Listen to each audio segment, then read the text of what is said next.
One joke, one name, and suddenly hip-hop Twitter was on fire. This wasn't comedy gone wrong. This was history getting touched. These clowns out here was gonna go out there and make videos. I just wanna go home. I just wanna be home. Mace, say names.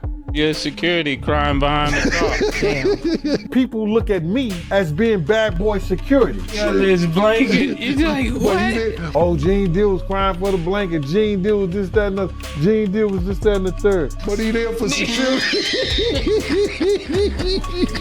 What you think I'm gonna be doing when you doing all that to Gene Deal? I bet you really don't wanna know. The internet woke up to pure chaos after Gene Deal, Mace, and Cameron got pulled into a tense back and forth nobody had on their bingo card.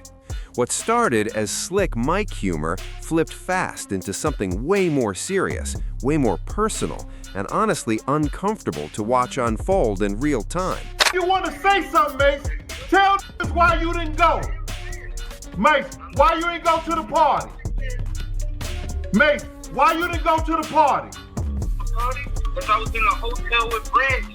Why you didn't go? Brandy told you told me that Brandy told you, let's go to the party. Why you didn't go to the party?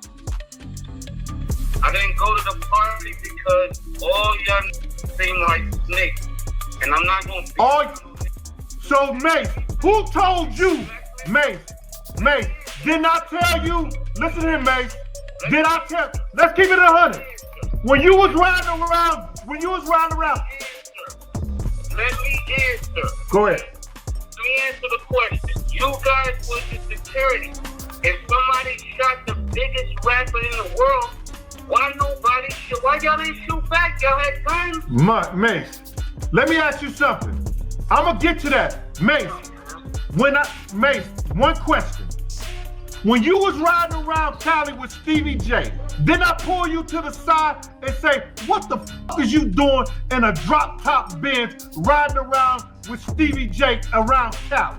Did I say that to you? Did I say that to you, Mace?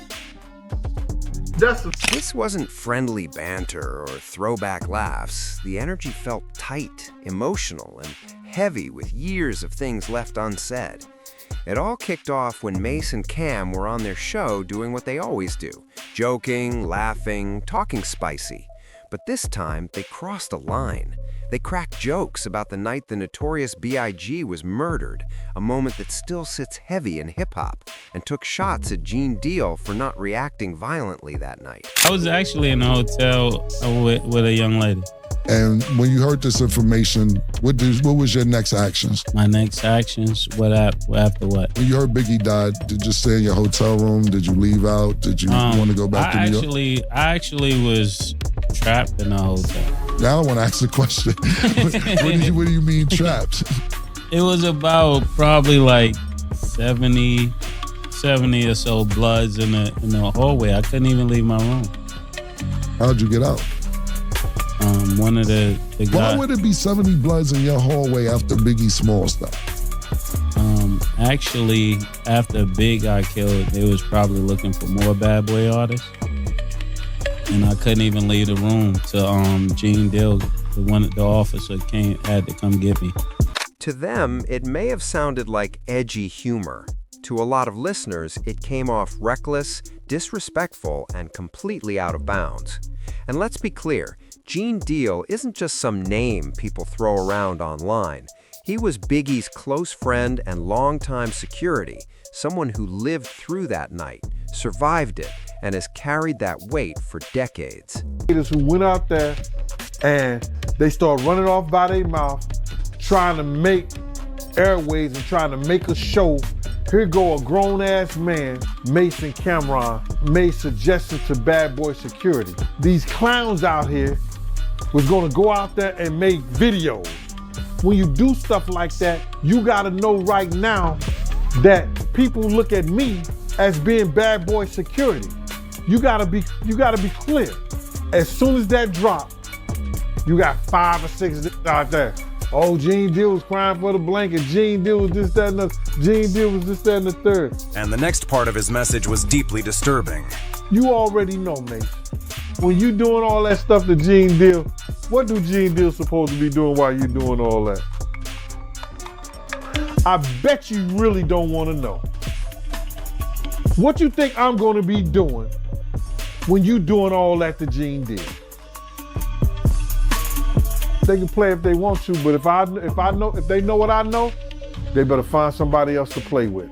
I never had to tell Big them Keep it a buck. I never had to tell Big them I told Big to his face, if you go to this party tonight, one of y'all gonna die. Some people gonna die if you go to this party tonight. Once those clips went viral, it was only a matter of time before people started tagging Jean non-stop, flooding his inbox and waiting for a response. And trust, Jean didn't let it slide. His reaction immediately changed the tone. No laughing, no jokes, no podcast vibes, just straight seriousness.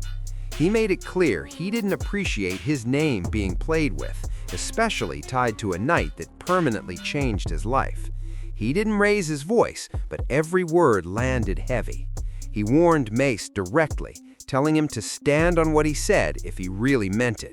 Trying to divert that whole conversation and make it seem like, so Gene, why you didn't shoot?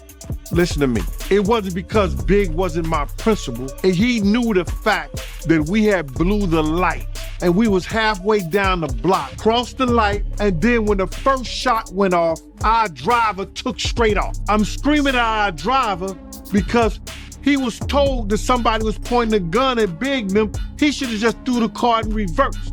He knew the whole story, my man, because me and him had a conversation on the phone. He the one told me, well, I was in the room with Brandy and Brandy was trying to get me out the room to come to the party. So I felt that was kind of weird.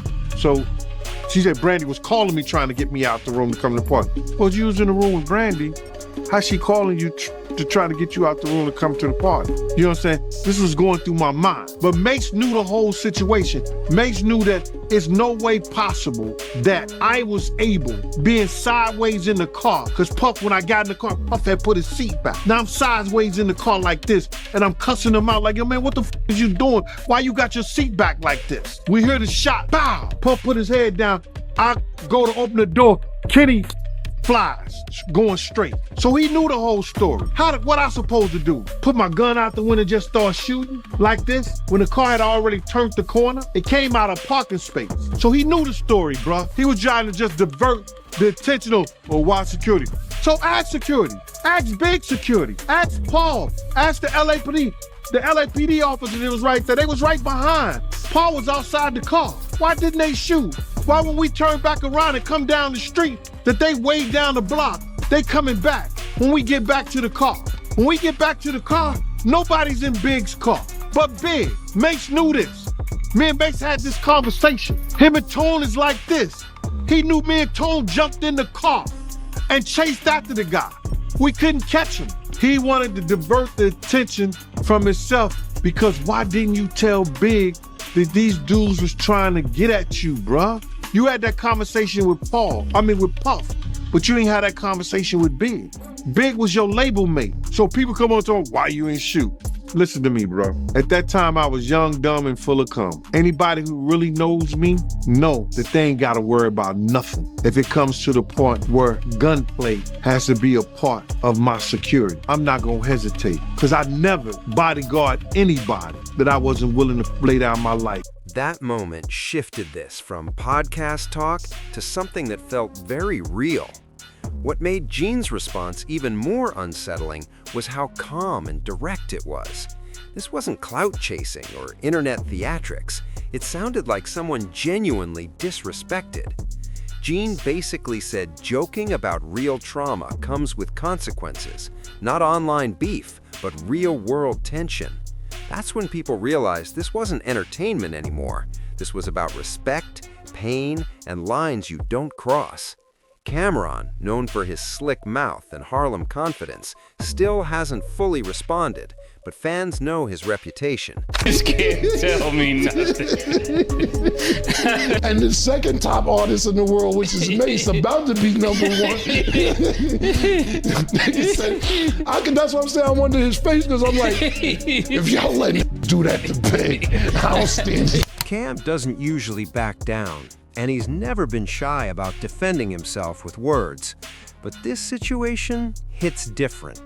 This isn't a rap battle or a social media roast. This involves history, loss, and a murder that still carries unanswered questions, making every comment risky. Almost instantly, the hip-hop community split into sides. Everybody trying to go viral. Everybody trying to go viral. Everybody trying to go viral out here. Some people say Gene Deal had every right to be offended, arguing that jokes about that night are tasteless no matter who's telling them. Others say Mace and Cam were just being themselves, talking wild on a mic with no bad intentions. But intention doesn't erase impact, and that's where things got messy fast. What really poured gas on the fire was how fast the clip spread. TikTok, Instagram, X, everywhere people replayed the jokes and Gene's response back to back. The contrast was wild. Laughter 1 second, a serious warning the next. That's when fans realized this could spiral if the wrong words get said. And timing matters. Hip-hop is already in a sensitive space around legacy, respect, and accountability. Old stories, old jokes, and old behavior are being re-examined. So when something like this happens, it hits way harder than it would have years ago. Gene Deal's message tapped into a bigger conversation about who gets to joke about what and at what cost. Right now, nobody knows how this ends. Will Mace respond directly? Will Cam jump back in with jokes or take it seriously? Or does this cool off before it turns uglier? One thing is clear, Gene Deal made it known he's not the one to play with, especially when Biggie's name comes up. This whole situation is a reminder that hip-hop history isn't just clips and sound bites. It's real people, real loss, and real scars. And when those scars get poked for laughs, someone's bound to react. The internet might love drama, but this one feels like it crossed from a viral moment into dangerous territory. Before this goes any further, drop your take below.